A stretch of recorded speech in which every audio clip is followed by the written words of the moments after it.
Bacoor City Mayor Strike Revilla has appealed to President Bongbong Marcos for support in implementing the comprehensive Bacoor drainage plan and dredging critical dams and rivers in the city. He emphasized that clogged waterways continue to pose a serious threat to residents. Revilla also noted that delays in the turnover of Molino 3 and 4 dams by the NIA have hampered the city's ability to address flooding effectively.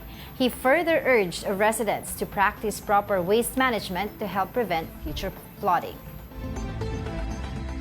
To talk more about this, joining us now in Bacoor City is Mayor Strike Revilla, live via Zoom. Good morning, Mayor. Thank you for joining us.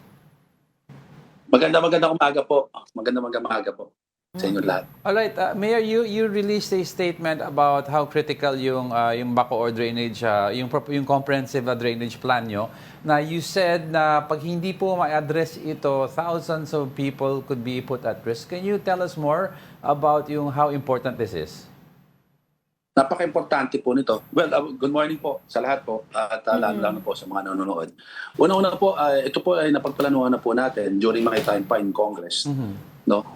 Nagpagawa na po tayo ng drainage study para po sa Bacoor. Kasi nakikita po natin, low-lying area po ang ating pong syudad. At lahat po ng tubig na nanggagaling po sa taas as far as tingin ko hanggang silang Tagaytay, meron din pong bumababang tubig papunta rito, palabas po sa Bacoor Bay, which is Manila Bay. So, the problem is, sabi ko, kahit na pong anong gawin namin, no, ang mga solusyon na nakikita natin, ayusin yung mga drainage, no. At the same time, hindi naman po kakayanin po talaga ito ng local government dahil malaki pong pera, no. At isa pong nakikita natin, kasi po, meron pong ginawa ang JICA. It's a big project, which is I'm not sure kung how much, but it's a billion project. Yeah. Which is, ito pong JICA nito, yung project po dyan, ito po yung retarding basin na nilagay po nila sa Imus. Sa katabing bayan po natin, which is, boundary lang po natin ng Imus at Bacoor. And ang pag-aaral po nun, it's a JICA, which is Japan. No? Japan technology, yung kanila pong ginamit po dyan. No? That time, nung kanila pong ini-implement, that naging mayor na po ako noon. And I was telling them, anong may tutulong sa Bacoor niyan? Sabi nila, i-divert po yun. Ginawa nila yung dam na yun, parang dam po siya, no, retarding basin, na nilagay po nila sa Imus, para yung tubig ng Imus hindi na daw bumaba sa Bacoor. So, i-divert nila sa Imus River. So, yun po ang ating pong But as na-implement na po yan, by I think if I'm not mistaken, ito po ay nabuksan nagamit po itong JICA project na to way back, I think, if I'm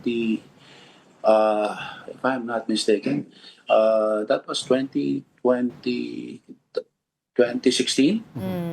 or if I'm not mistaken po. Yung dam na pong yun, for me, ngayon, that's what I'm asking them. No? Makikita nyo, yung dam na yan, dapat talaga mawala na yung baha sa Bacoor. But still, binabaha pa rin po kami. But for me, nakikita ko po kasi, meron kami mga dam sa Bacoor. No, na ito, panahon pa ng Kastila. Napakatagal na dam po. Outdated mga na. NIA dam. NIA. National Irrigation po to. Kasi po ang Bacoor dati, ito po yung farm lots po ang Bacoor dati. Nung araw. So hanggang sa ma-develop na po to a full-blown residential. Right. So, ang nakikita ko po talaga, no, since talaga po nagiging challenge po talaga sa city government, yung drainage natin. Opo. Although may ginagawa po sa mga national roads na mga drainage po ngayon, but medyo nahuli na sila kasi dati, siyempre, nauna na yung mga bahay. So, nangyayari ngayon, mas mataas yung mga kalsada natin. Right. Mayor, I understand yung inyo pong tanggapan ng inyong opisina ay dumulog na po sa Office of the President. Tama po ba yun? Ano po, meron na po bang reply or response from their side? Wala pa po eh. Sumulat na po kami sa ating Pangulo at sa ating Kailan po? Ito lang po yan. Mga ilang linggo na rin po tayo pasulat. Matagal na rin po. Actually, hinihingi ko pa po yan. Noon pa po yan.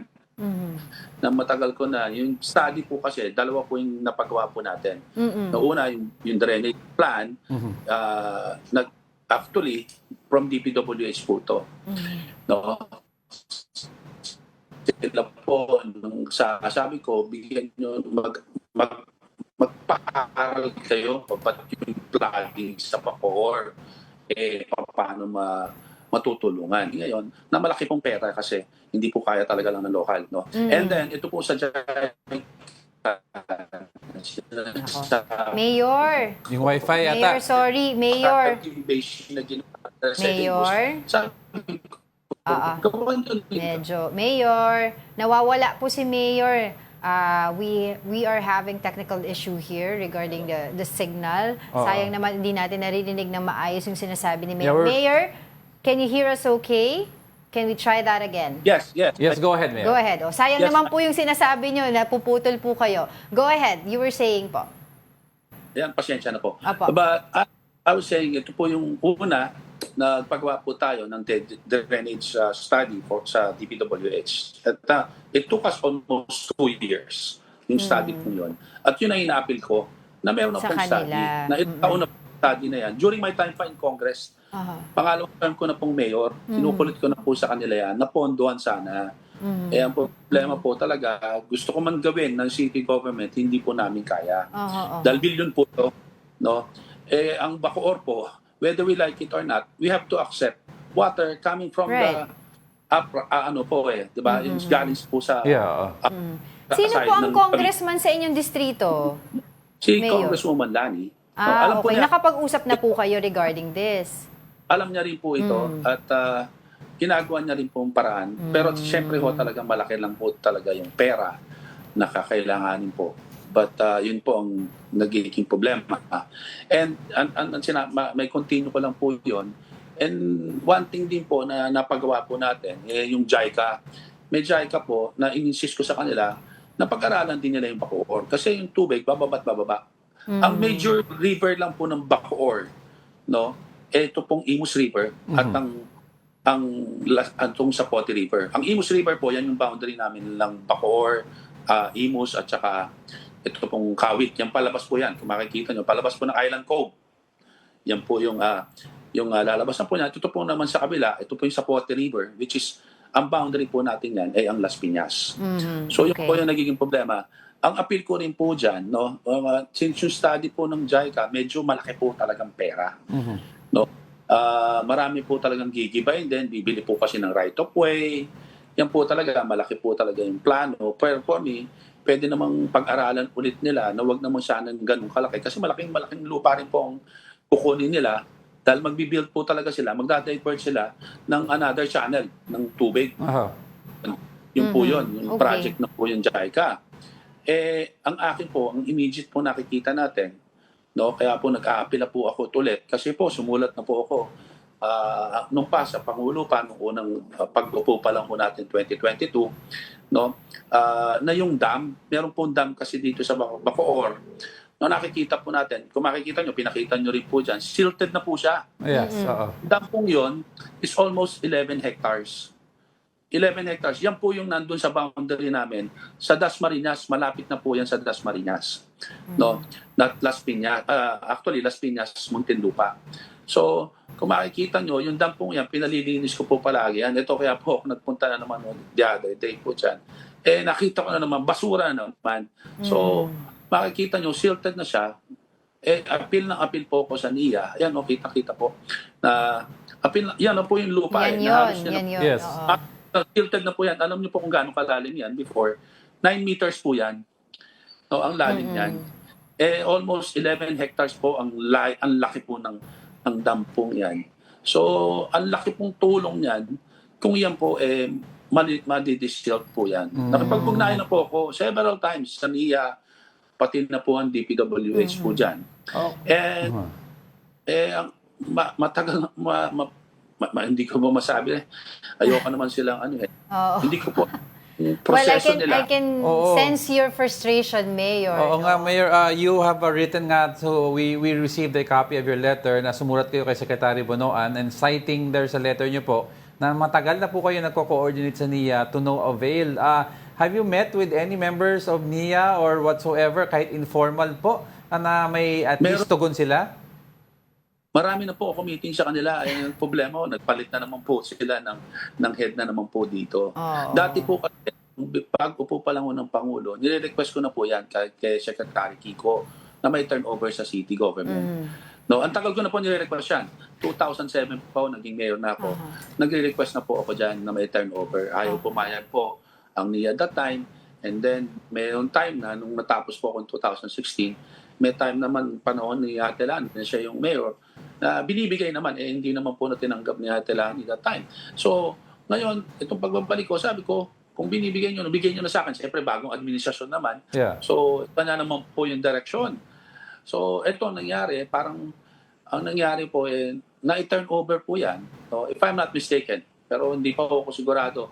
Kasi lahat po ng maraming dam sa Cavite na-turn over po sa provincial government. Mayor, So, ilang... yan. Oo. 2022, if I'm not mistaken, 2022 or 2023 yan. Yes. No, na-turn over po yan sa provincial government. Oo.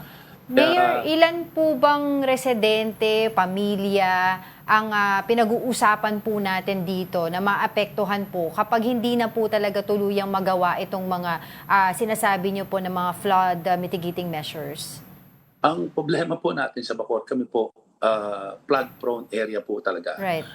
Whether ano pong gawin namin, talagang nahihirapan na po ako. Sa mga ilog talagang pinapayos ko. Ngayon po, meron po ako mga tinatanggal po sa ilog ng mga bahayan. No, ginagawa po natin yan. Nagre-relocate po tayo. At continuous po kami dyan. Ang talagang maapektuhan po, alam nyo, 47 barangay po ang Bacoor. Tas nabaha ho, 43 barangay po namin, halos po talaga, nabaha. Halos, the entire lang po, yung part ng Molino na lang po ang hindi po nababaha po rito. Kaya yan na lang po talaga ang... So, if help does not arrive quickly, Mayor, what can the city do? Wala po. Ako, ang amin pong immediate talaga, meron po tayong mga equipment. Yan po, naglilinis po kami. Actually, continuous po kami sa paglilinis. Magpaglilinis po. May mga river walk.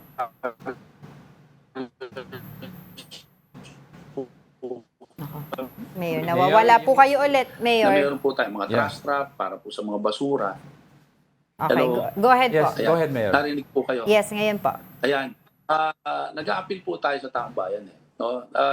Sana po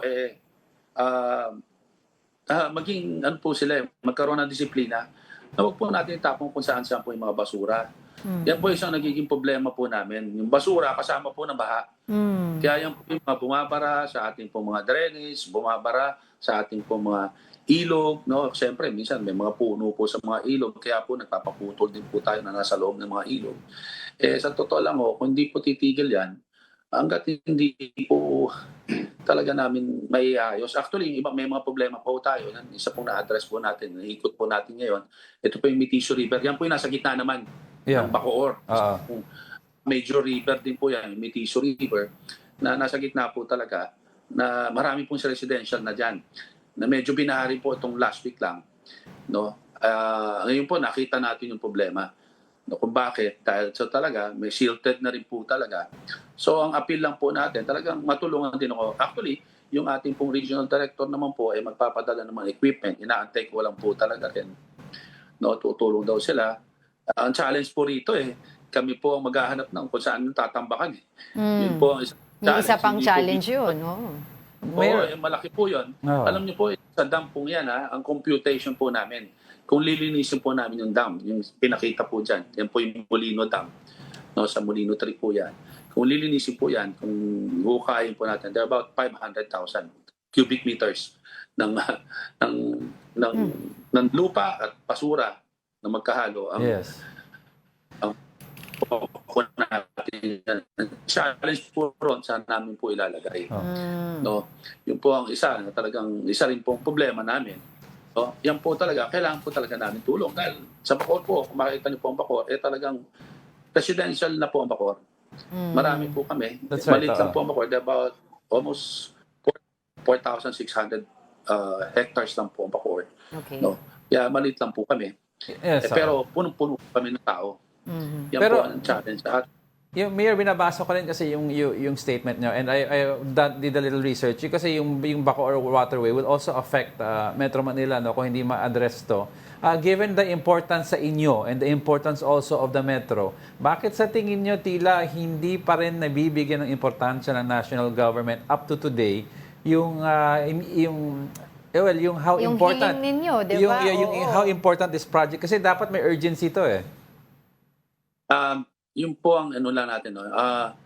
Hindi ko po rin alam kasi sa totoo lang nakikita natin Manila po talaga, no. NCR, sobra rin po talagang baha. Di po ba? Katabi ko lang po Las Piñas, sobra rin pong baha. Ang sa Cavite ho talaga, ang Cavite naman ho, since mataas po to, diba, may mga buntok po tayo. Pero ang low-lying area po nito, ito po yung first district at saka itong Bacoor, That's second right. district. Oo. Yan dito lang po talaga ang karamihan na talagang pong binabaha, yung first district at saka second district ng Cavite. So, hindi po talaga buong Cavite ang naapektuhan po pagkabaha. Dahil kami po yung nilalabasan ng tubig eh. Yun po yun. So, kaya ang point lang na po natin, sana po ang apilan natin, matulungan naman nila kami.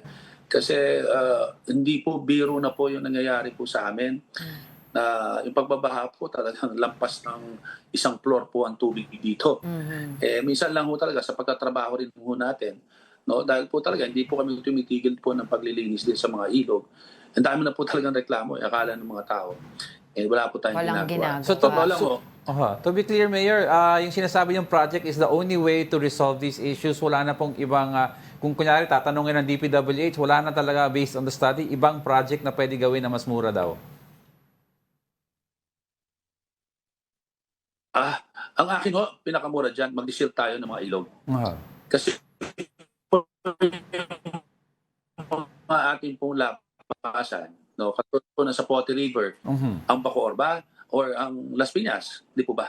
Yung sa boundary ko sa kabila naman po, yung Imus River, kung makikita nyo po yan, kahit puntahan po ninyo ngayon, no, yan po, matagal na po ako nag-aapila sa DPWH po dyan. No, sinabi ko sa kanila, i-shield nila yan. Kung makikita nyo, meron po silang nakalagay dyan na equipment. Pero kung makikita nyo, silted din po yung Imus River. Yes. Major river po namin yan. Ng Imus hanggang Kawit po yan. Kaya po binabaha rin po ang Kawit. Dahil isa rin po yan na nagiging hindrance. Dahil kung makikita nyo, malapad po yung ilog na yan. Malapad po yan eh. Major river po yan. Pero silted po. No, sana apila natin. Ang problema, challenge po talaga rin ng public posting ko, yung tatambakan nila kung saan nila po dadalhin yung makukuha nilang basura at lupa dyan. Okay. Hindi naman po pwede na gano'n na lang po ang magiging sagot natin. May problema tayo sa pagbabaha. Exactly. Dapat po, yung mga major rivers po natin ay dapat po madredge po lahat yan. Ayun.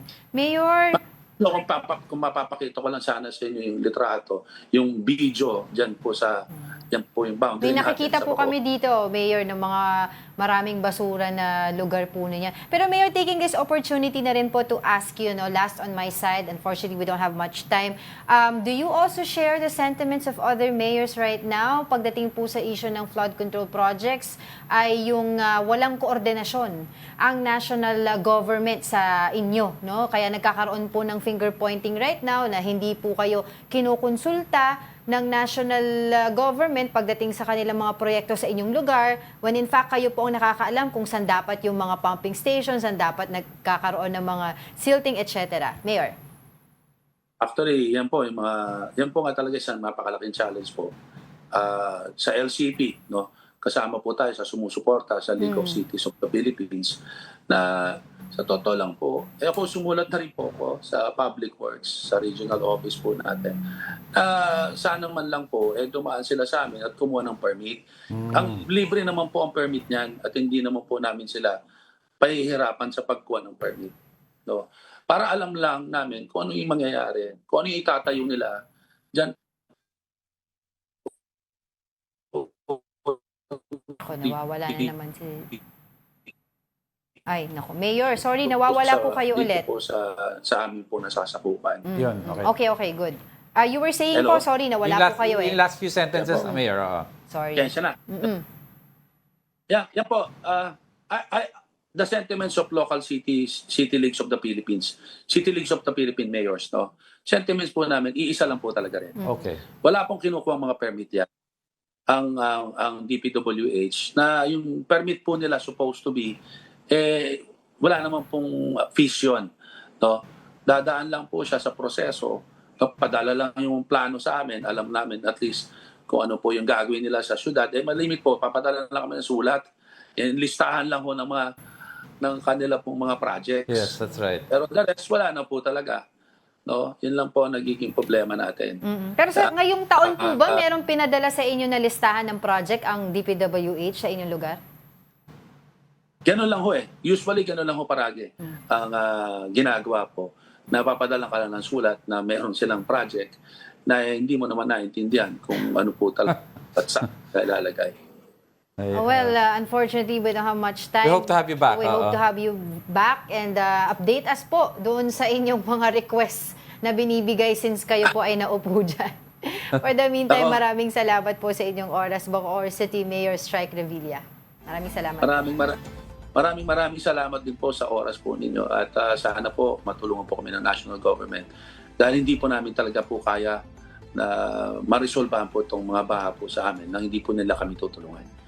Alright. Naniniwala po ako, ang ating Pangulo ay talagang gusto niya mapaayos ang ating bansa. Kasama niya po kami ron sa laban na po. Alright, thank sige. you. Maraming salamat po ulit sa inyong oras. Well, you can- Pasensya na ang internet talaga natin sa Pilipinas. Pero you can hear a sense of urgency. Yeah.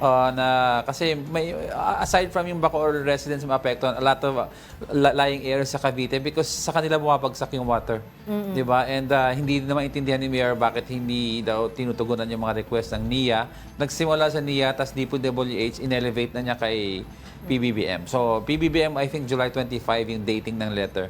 But that was not the first. That was not the first. They've First spoken. letter, They've diba? spoken before about that. Since he went back to his office, sabi niya, Oo. since 2022, may mga request na rin. Oo, pero hindi na maintindihan na walang explanation naman, but he already stated the importance of this project, no?